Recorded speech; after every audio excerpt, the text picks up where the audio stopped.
Di video kali ini kita akan membahas mengenai identifikasi larutan asam basa. Ada beberapa indikator yang dapat kita gunakan untuk melakukan identifikasi suatu senyawa, apakah termasuk ke dalam senyawa asam atau termasuk ke dalam senyawa basa. Yang pertama, kita dapat menggunakan kertas lakmus. Kertas lakmus ada dua, yaitu lakmus biru, nah, seperti digambar di sebelah kiri sini. Kemudian ada juga kertas lakmus merah, yang di sebelah kanan. Cara menentukan asam atau basa dengan kertas lakmus adalah dengan mencelupkan kertas lakmus tersebut ke dalam larutan sampel. Nah, jika kita mencelupkan kertas lakmus biru ke dalam suatu asam, maka kertas lakmus tersebut berubah, yang mula-mulanya kuning, yang mula-mulanya biru berubah menjadi merah. Dan jika kita mencelupkan kertas lakmus merah ke dalam larutan asam, maka akan tetap menjadi merah. Jika kertas lakmus kita celupkan ke dalam larutan basa, ya kertas lakmus merah misalnya, maka kertas lakmus merah tersebut akan berubah, ya, dari asalnya merah menjadi warna biru. Nah, dan jika kita celupkan kertas lakmus biru ke dalam larutan basa, maka akan tetap menjadi warna biru, ya. Oleh karena itu, asam itu sangat identik dengan warna merah, ya. Asam dan basa sangat identik dengan warna biru. Itu indikator pertama yang dapat kita gunakan, yaitu kertas lakmus. Yang kedua, kita dapat menggunakan indikator alami. Nah, di sini ada beberapa tumbuhan yang dapat kita gunakan, seperti misalnya kunyit. Jika kunyit kita celupkan ke dalam suatu larutan dan menghasilkan warna kuning, nah, maka senyawa tersebut bersifat asam. Akan tetapi jika larutan tersebut berubah menjadi warna jingga, maka larutan tersebut bersifat basa. Begitu juga dengan indikator-indikator yang lainnya seperti bunga sepatu, bunga kamboja, kubis ungu, dan bunga anggrek, ya. Masing-masing memiliki karakter warna tertentu jika dicelupkan ke dalam kondisi asam maupun kondisi basa. Kemudian indikator berikutnya, selain indikator alami, kita juga dapat menggunakan indikator buatan, ya. Di sini indikator buatan berarti bukan indikator alami, ya. Seperti contohnya di sini ada phenolphthalein, ya. Kemudian ada bromtimol biru, ya, BTB. Kemudian ada metil merah, MM, dan metil orange atau metil jingga, ya, MO. Nah, masing-masing indikator mempunyai trayek pH sendiri. Nah, dan di sini jika dicelupkan ke dalam larutan asam, maka dia akan menjadi tidak berwarna, ya.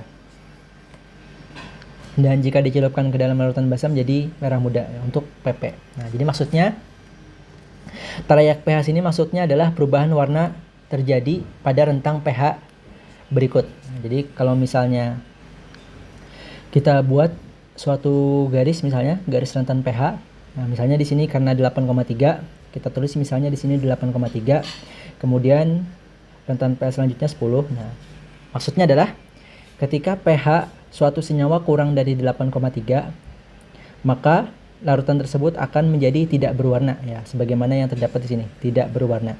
Nah, akan tetapi jika larutan tersebut memiliki pH lebih dari 10, ya, 10, 11, 12, 13, 14 misalnya, maka larutan tersebut akan berubah menjadi warna merah muda, ya.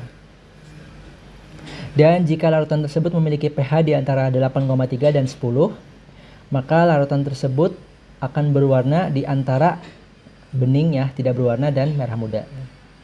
Itu untuk larutan phenolphthalein. Begitu pula larutan yang lain. Misalnya bromtimol biru itu memiliki trayek pH antara 6 hingga 7,6, ya. Kalau misalnya kita buat suatu rentan pH 6 dan 7,6, ya. Setelah kita celupkan indikator BTB ke dalam suatu senyawa, dihasilkan bahwa senyawa tersebut menjadi berwarna kuning. Nah, dari sini kita ketahui bahwa larutan tersebut memiliki pH di bawah 6, ya. Karena pada pH di bawah 6, larutan tersebut akan berwarna kuning. Akan tetapi jika kita celupkan ke dalam suatu larutan lain dan ternyata menghasilkan warna biru, nah maka larutan tersebut memiliki pH lebih dari 7,6 ya, 7,6 ke atas ya. Nah, akan tetapi jika larutan yang dihasilkan berwarna antara kuning dan biru ya, kemungkinan besar adalah hijau ya. Jadi di area antara 6 sampai 7,6 adalah hijau. Nah, maka larutan tersebut memiliki pH antara 6 dengan 7,6 ya. Begitu pula metil merah dan metil orange. Itu langkah kedua, yaitu dengan menggunakan indikator buatan. Cara lainnya adalah dengan menggunakan pH universal ya. pH universal ini seperti ada di gambar ini, pH universal. Nah, pH universal itu memiliki 4 buah kotak warna ya, seperti ini ya. Nah, kotak warna ini nanti kita celupkan ke dalam suatu wadah ya. Dan nanti 4 buah kotak warna ini akan berubah warna sesuai pH larutannya. Nah, misalnya di sini orangnya sudah mencelup ke suatu larutan ya, dan menghasilkan kertas universal dengan warna sebagai berikut. Nah, ini kita cocokkan dengan yang ada di bungkus pH universalnya. Nah, di sini kita peroleh bahwa pH larutannya adalah sekitar 4 dan 5 ya. Kemungkinan besar 5 ya. Nah, kemudian cara lainnya adalah dengan menggunakan pH meter. Nah, dengan pH meter kita tinggal mencelupkan alat ini ke dalam larutan dan nanti akan terbaca pH yang dari larutan tersebut, yaitu di sini tertulis 7 ya, yang menandakan larutan tersebut bersifat netral.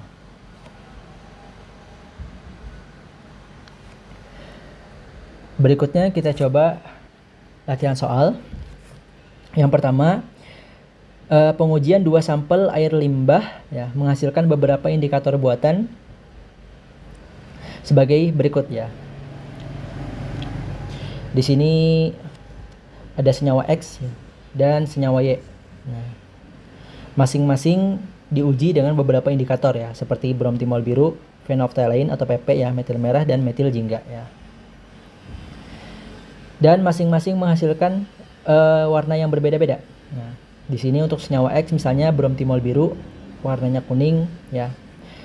Dan untuk senyawa Y ketika dicelupkan oleh bromtimol biru maka warnanya menjadi warna hijau ya. Perkiraan harga pH air limbah X dan Y tersebut secara berturut-turut adalah, nah di sini kita dapat cari dengan menggunakan rentan ya. Menggunakan rentang pH. Kita mulai dari bromtimol biru ya. Bromtimol biru. Ini senyawa X lah, dan yang ini adalah senyawa Y ya. Pada saat menggunakan indikator bromtimol biru, nah, senyawa X menghasilkan warna kuning. Artinya pH larutan tersebut berada di bawah 6 ya. 6 ke kiri. Nah, itu akan berwarna kuning ya. Kemudian untuk indikator PP atau phenolphthalein, larutan X menghasilkan warna yang bening ya, atau tidak berwarna. Nah, di sini tidak berwarna menandakan bahwa larutan tersebut memiliki pH di bawah 8,3. Nah, 8,3 kan di sebelah sini misalnya. Sehingga pH-nya ada di bawah 8,3. Kita lanjutkan ke indikator metil merah. Nah, pada saat dicelupkan dengan indikator metil merah, diperoleh bahwa warnanya adalah jingga. Nah, bukan merah, bukan kuning, tapi jingga. Nah, artinya senyawa tersebut memiliki pH antara 4,4 dengan 6,2. 4,4 sekitar di sini misalnya ya. 4,4. Berarti dia antara 4,4 dengan 6,2 ya. Berarti ini untuk metil merah ke kanan panahnya ya. Kemudian indikator terakhir metil jingga ya. Di sini untuk senyawa X menghasilkan warna kuning. Artinya pH-nya adalah di atas 4,4 ya. Nah, di sini kita sudah dapat daerah yang memenuhi keempat indikator, yaitu antara 4,4 dengan 6.0 ya. Atau 6,0 ya. Oleh karena itu, untuk senyawa X, rentan pH-nya adalah 4,4 hingga 6 ya. Itu untuk senyawa X. Nah, begitu pula dengan senyawa Y, dengan cara yang sama kita dapat tentukan Kita mulai dari indikator bromtimol biru, ya BTB. Untuk senyawa Y menghasilkan warna hijau. Nah, warna hijau ada di antara warna kuning dengan warna biru, ya. Otomatis senyawa X dengan senyawa Y maksud saya ada di antara rentan pH 6 dengan 7,6, ya. Ada di antara daerah 6 dan 7,6. Berikutnya dengan indikator PP, di sini menunjukkan hasil tidak berwarna, ya. Yang artinya pH larutan tersebut ada di bawah 8,3, ya. Jadi 8,3 misalnya di ujung kanan sini, dia ada di sebelah kirinya, ya. Kemudian dengan indikator metil merah akan menghasilkan warna kuning, ya. Artinya larutan tersebut berada di atas pH 6,2, ya. Di atas 6,2 itu warnanya kuning. Kemudian berikutnya untuk indikator metil jingga, senyawa Y menghasilkan warna kuning, yang artinya senyawa tersebut memiliki pH di atas 4,4, ya. Berarti 4,4 anggaplah di sebelah kiri sini, dia akan berada di atas 4,4.